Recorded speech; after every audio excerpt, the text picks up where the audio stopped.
Primero, muchas gracias a los organizadores, a esta caja de compensación, por permitirnos este magnífico lugar. Yo por ustedes, los huilenses, tengo gratitud, afecto. No tengo manera de responder a su apoyo, a su generosidad, a estas alturas de la vida, en una larga carrera política. Uno empieza a tener unas vinculaciones más afectivas que de interés político inmediato. Les tengo mucho cariño a ustedes, mis compatriotas.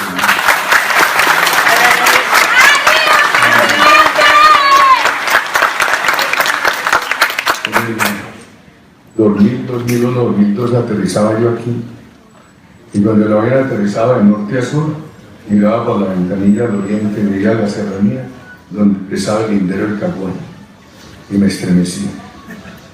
En aquel febrero de 2003 teníamos un consejo comunitario aquí un sábado. Hombre, doctor Jorge Liceo, quisiera saludar a todos. Esta semana se inscribió en el partido Jorge Liceo Cabrera. Muchas gracias.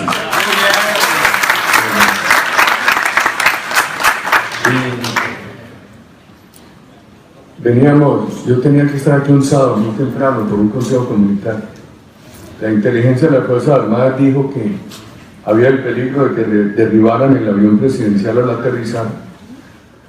Me vine el día antes por Tolemanca, pero en un helicóptero, sin pasar por el aeropuerto, aterricé en la base, y estaba la fiscal, un grupo de la policía, etc. Me dijo que habían identificado la casa bomba. Se fueron al aeropuerto y cuando llegaron explotó y los mató a todos. ¿Quién lo hizo? El paisa, la Teófilo Pobre, el cabecilla del grupo que asesinó a los concejales de Rivera, que hizo los secuestros masivos, que secuestró el avión del doctor Peche, y siga. Entonces, queridos amigos, en la vida puede haber perdón, olvido no hay, puede haber perdón. El problema que yo veo es que cuando no hay justicia se dificulta el perdón.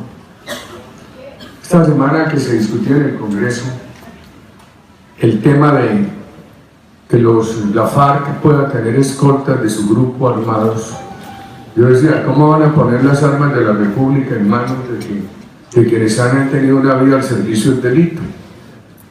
Los psicólogos del derecho penal dicen que quedan semillas, quedan pabezas de criminalidad al interior del ser humano que ha cometido crímenes que en algún momento lo pueden llevar a la reincidencia. Pero con otro problema, es que estos señores no se han arrepentido. Estos señores han justificado todos los crímenes. Eso sí que es grave. Uno le dirá, bueno, es que se arrepintieron, pero no se han arrepentido. Ellos dicen que nada tienen de qué arrepentirse y lo justifican todo. Y yo pregunto, hombre, ¿y el país de la Teófilo Correa dónde está? Y no él está en un sitio que le asignó el gobierno, entre Neiva y el Caguán, y allá es héroe, recibiendo delegaciones del país y del mundo. Por favor, ¿y ese va a ser el senador? ¿Y esos van a ser los gobernadores y los alcaldes? No. ¿Y no va a haber justicia?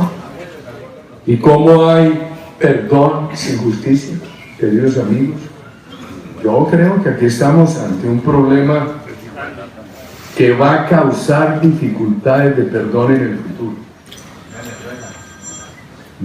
Porque cuando hay justicia y hay arrepentimiento, el dolor al recordar se mantiene, pero sin el elemento agravante de la rabia, sin el elemento agravante del rencor. Cuando hay justicia y arrepentimiento, el dolor empieza a acompañarse de perdón. Sin justicia y sin arrepentimiento, el dolor se acompaña de rabia, de odio. El gobierno no ha querido ver eso.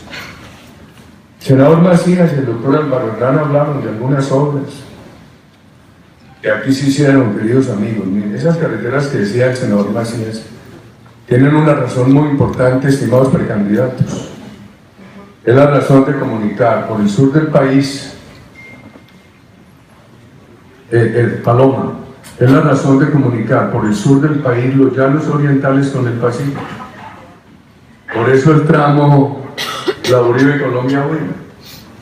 Y por eso estas dos carreteras que vienen a ser unas paralelas al sur del cruce por la línea, que son La Plata, Totoró-Popayán, y irnos Paletará-Popayán, que ahora hablan de la de Popayán-Belén, que se debe complementar con otra vía para habilitar puertos caucanos.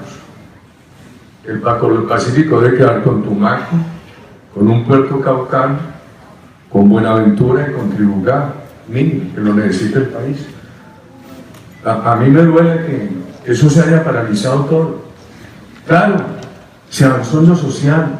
Yo recuerdo que cuando llegué al Huila había 297.000 personas en el régimen subsidiado de salud.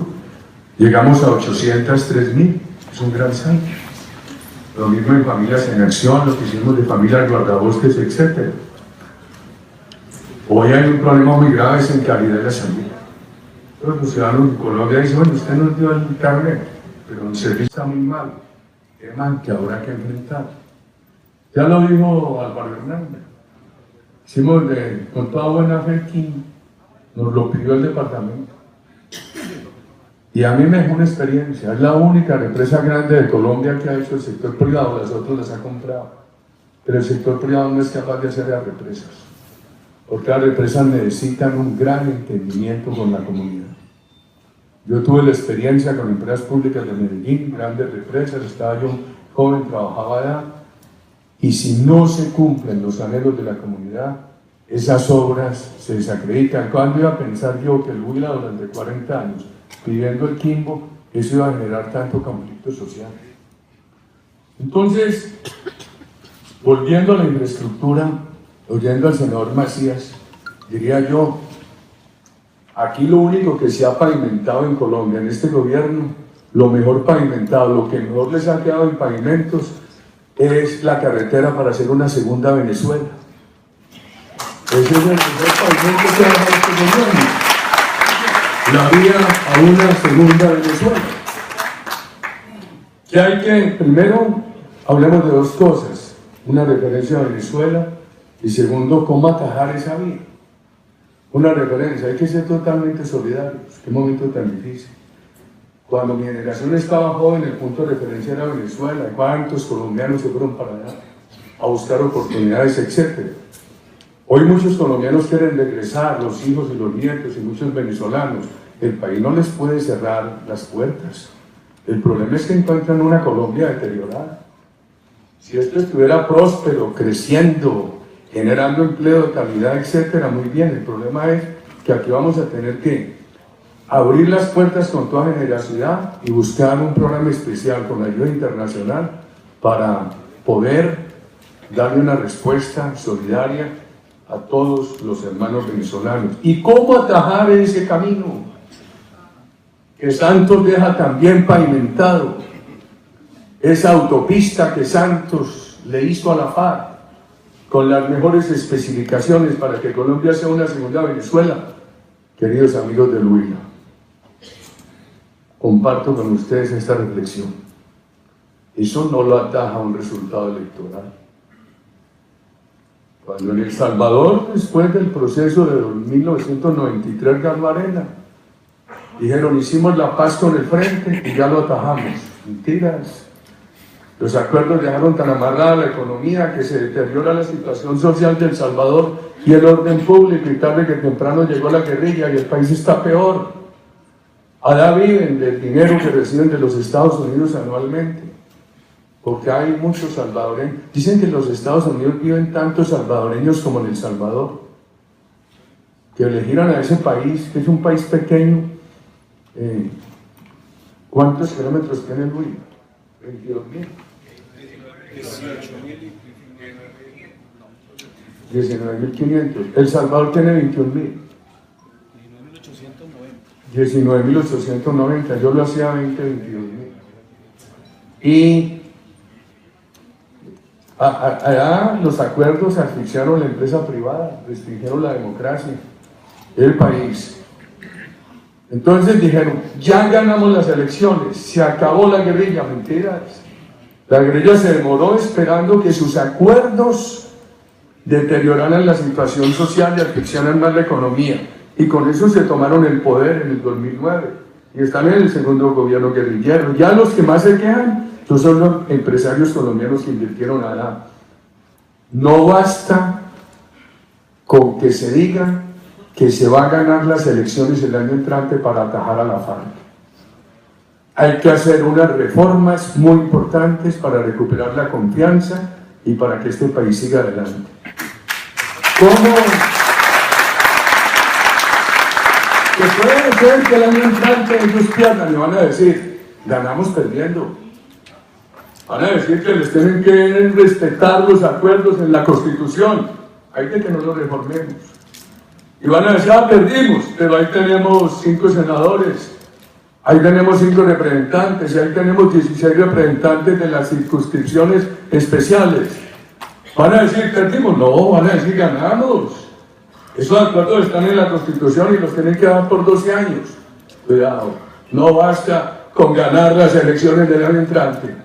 Porque hay mucha gente que apoya todos los acuerdos y sale muy tranquila a decir, el año entrante derrotamos a la FARC. No, la tarea es más profunda. Aquí hay que hacer unas modificaciones de los acuerdos, recuperar la fe en la democracia, recuperar la economía y recuperar el tejido social que vive ciudadano. ¿Y cómo? Quebraron los 3 huevitos. Ahora nos toca proponerle al país una docena de huevos para salir adelante. Me voy a referir a algunos. El país tiene un gran reclamo de transparencia. Que no nos digan simplemente a qué congresistas les entregaron el dinero de Odebrecht. Que nos digan quién más arriba lo gestionó. Queridos amigos, los candidatos nuestros responden a la juventud colombiana, porque todos son honorables desde todos los puntos de vista. El expresidente Laureano Gómez decía que los problemas no simplemente se resuelven con reglas, con nuevas leyes, con instituciones. Son fundamentales los seres humanos.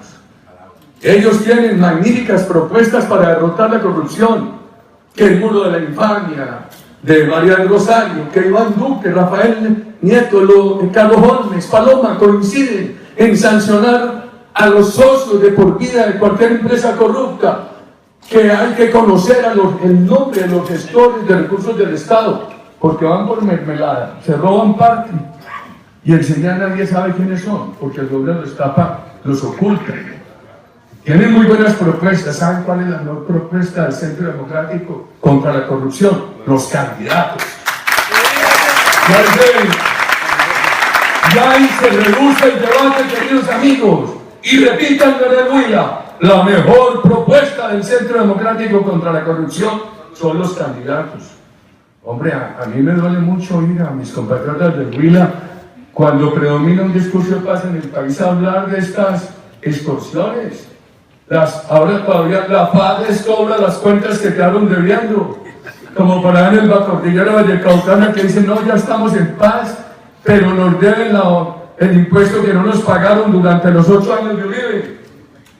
¿Qué es eso? Entonces aquí siguen extorsionando para que muevan una cabeza de ganado en el Caquetá o un litro de leche sin pagarle a la FARC. ¿Para dónde vamos? Estos candidatos son garantía de seguridad, con las Fuerzas Armadas, General Barrero, con la comunidad, son garantía de derrotar el narcotráfico. Estos candidatos son garantía para bajar los impuestos. Este país no hay, Santo ni ha derramado una cantidad de impuestos que hace esta economía inviable, pero hay que consolidarlos, los nacionales y los locales. A mí me aterra ver que el avalúo predial en los últimos años ha crecido un 496%. En el mismo periodo en que la inversión acumulada es del 80%. El crecimiento de las áreas urbanas del 60% y el de la población del 17%, doctor Carlos Gustavo Cano. ¿Para dónde vamos? Estos candidatos son los capaces, los indicados para bajar impuestos. Y las empresas dicen, me bajas impuestos son para que yo monte una piscina en el Huila, o para replicarlo del Huila en la Ciénaga de las Zapatosas en el Cesar, y si mañana me lo vuelven a subir. La gente ha perdido la fe, por eso hay que se necesita las normas de estabilidad y de confianza. Si no se hace una reforma a aspectos del acuerdo con la FARC, no se recupera la confianza, queridos amigos. Y entonces, ¿y cómo vamos a ayudar a que no solamente se beneficie la inversión y el empleo, sino el ingreso? Yo me atrevo a seguir proponiendo en todos los foros por Colombia del partido que simultáneamente a la reducción de impuestos, a una relativa congelación del predial unos años, y ya el Centro Democrático presentó el proyecto, y a las reglas de estabilidad se suba el salario mínimo significativamente. ¿Por qué? Porque aquí está muy afectada la población adquisitiva. Ayer me decía un periodista de Balboa Risaralda, pero usted no lo subió siendo presidente. Y hombre, claro, que subió más que la inflación, momentos muy difíciles del país. Tuvimos otras políticas sociales, familias en acción. Esta mañana Rubén Darío me recordaba el tema cafetero, lo que financiamos, familias guardabosques, etc. Decía, hoy cómo enfrentamos esto, esta cosa que ha pasado con el IVA. Y salieron muy orondos a decir, no, si Uribe lo subió del 8 al 16. O sea, van a poner bravos con Santos, que lo subió del 16 al 19. Mentiras. Yo lo encontré en el 16. Queridos ciudadanos, a mí que me ataquen por lo que pienso, y por lo que soy, y por lo que le propongo al país, pero no a toda hora con embustes, queridos ciudadanos. Entonces, pregúntale a los empresarios, que hay muchos que nos honran aquí con su presencia, pequeños, medianos y grandes. ¿Qué prefieren? ¿Pagar impuestos o pagar salarios? Y nosotros tenemos que vincular a esta coalición a los trabajadores y labriegos de Colombia. Por supuesto, en la discusión cafetera entran dos temas: el de la competitividad y el del ingreso. Es muy difícil la competitividad. Competir nosotros con una caficultura mecanizada en Brasil es muy difícil. Muy difícil competir pensando en mayores producciones en unas laderas donde hay que cuidar que no se erosione el suelo. Muy difícil competir. Este departamento, ustedes porque son muy laboriosos. Cuando yo visitaba este departamento, el gobernador de Antioquia había 70.000 hectáreas de café y hoy hay 151.000. Increíble cómo han crecido. Yo creo que el país tiene que preocuparse es por la calidad de la taza de café. Mire, hago una comparación en la ganadería. Uno vende un litro de leche, le tienen que premiar los sólidos o castigar por falta de sólidos. Un animal gordo, le tienen que decir, bueno, eso va así costando, pero tiene que rendir tanto de queso bacanal y tanto de canal a carne deshuesada. En el café, yo creo que hay que empezar a generalizar en toda parte, y ustedes tienen la cooperativa para hacerlo, y les puede dar un gobierno que presida a alguno de nuestros compañeros, la calidad de la tasa. En estos días planteamos, entonces yo vendo una carga de café, me dicen, le damos un anticipo, pasado mañana la liquidamos, apenas sepamos la calidad de la tasa, o la semana entrante. Veo que no es fácil competir simplemente pensando en cantidad por hectárea, etc. La mecanización es muy difícil. Yo le planteo a la federación, hombre, ¿por qué no se consiguen unos motorcitos Steel de espalda que puedan recoger café en las laderas? Y me decían, el problema es que hay que madurarlo al mismo tiempo.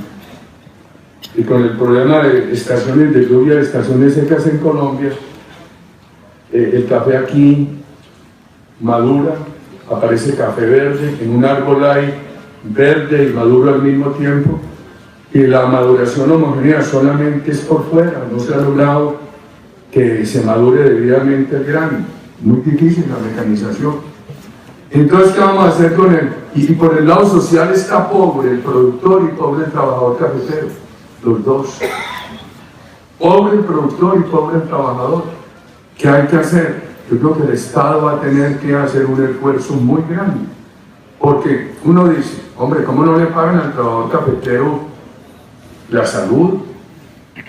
Porque eso en parte se ha resuelto con el CISBEN, pero una gente que está envejecida y sin pensiones, y su acceso a los BEPS, etcétera, al derecho de incapacidad por riesgos laborales. Yo creo que ahí va a tener que hacer un refuerzo del Estado. Ante un pequeño productor pobre, uno no puede reivindicar al trabajador afectando más a ese productor pobre. Tiene que aparecer el Estado, sin perjuicio que si el país llegara a producir 18 millones de sacos y hubiera un buen precio, sin aumentar la cuota de retención cafetera, con unos recursos crecidos del fondo, se ayuda en lo social. Tema bien delicado que nos espera. Juventud, ustedes tienen un problema muy grande en Colombia, este es un país joven, 29 años en promedio, pero con ese desempleo juvenil tan grande. A todo bueno, pero ¿sabe qué necesita? Educación, emprendimiento y una economía muy dinámica. A ustedes los educan bien y no hay economía dinámica, los mandan para el extranjero. O al revés, hay una economía bien dinámica y no hay buena educación y dicen, aquí no hay con quién trabajar. Se van a las empresas y no se invierte en Colombia. Necesitan las dos cosas. Cualquiera de estos compañeros que sea presidente tiene gran claridad de cómo ir mejorando la educación. El acceso cuantitativo y cualitativo a la universidad, a la tecnología, a la ciencia, la orientación del pensum, la familiarización de ustedes con la inteligencia artificial, con los nuevos empleos y crecer ese fondo emprender. Que uno de ustedes diga, yo tengo esta iniciativa, la concibió bien, es buen estudiante, etcétera, reúne todas las garantías, y que ese fondo emprender que hizo mi web, que quedó chiquito. El gobierno mío tiene defectos, limitaciones, empezando por las mías. No todo se pudo hacer, que se crezca, y que se crezca esa banca de oportunidades. Y el Huila sí que enseña eso. Yo recuerdo el primer consejo comunitario aquí, me dijeron los huilenses, nosotros somos pequeños cafeteros, pero estamos muy mal en beneficios ecológicos. Y ahí sale un programa de la ley agropecuaria para esos beneficiarios ecológicos.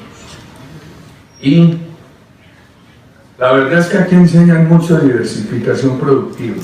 Cuando yo vuelo la Ciénaga de la Zapatosa, en esas confluencias de los ríos que vienen de la Sierra Nevada, como el Cesar y el río Magdalena, digo, hombre, ¿por qué no hacen lo del Huila?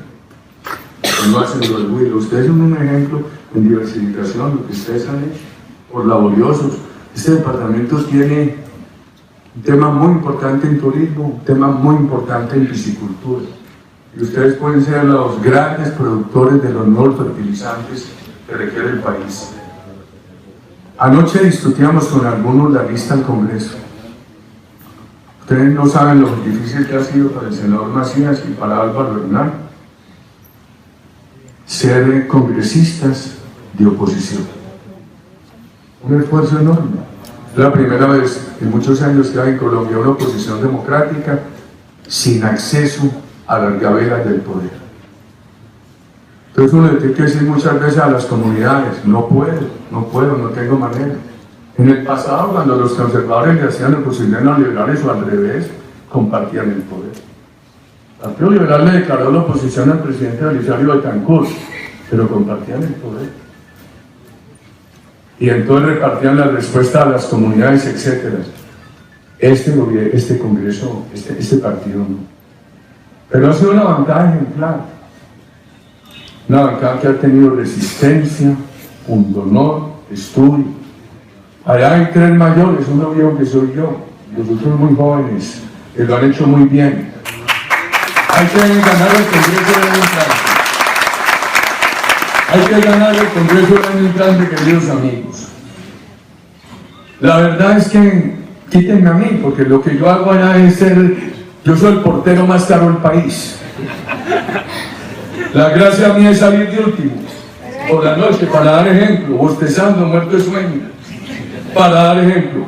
Pero esta bancada lo ha hecho con mucha abnegación, no nos equivoquemos, aquí hay personas muy buenas.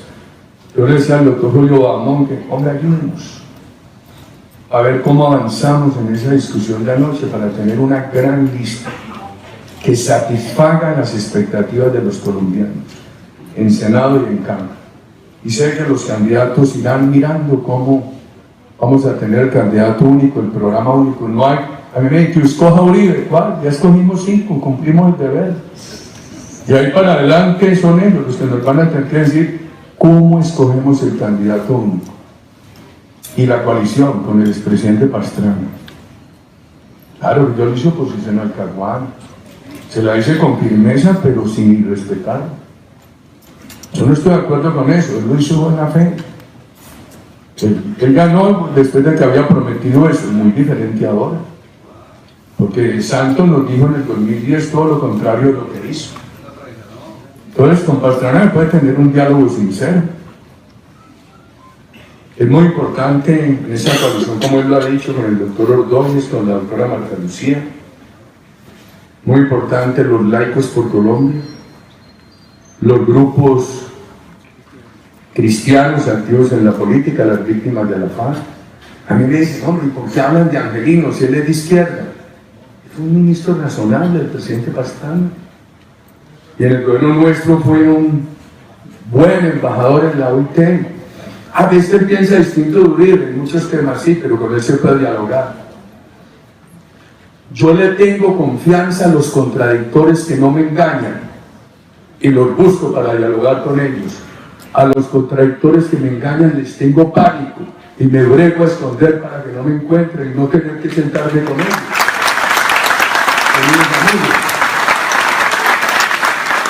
Entonces vamos a ver cómo tenemos un gran candidato y ganamos el año entrante. Recuerden, el problema no es ganar las elecciones, es recuperar el país. Última reflexión, con estos 5 precandidatos, si acertamos y que Dios nos ayude, tenemos varios presidentes de Colombia. Muchas gracias.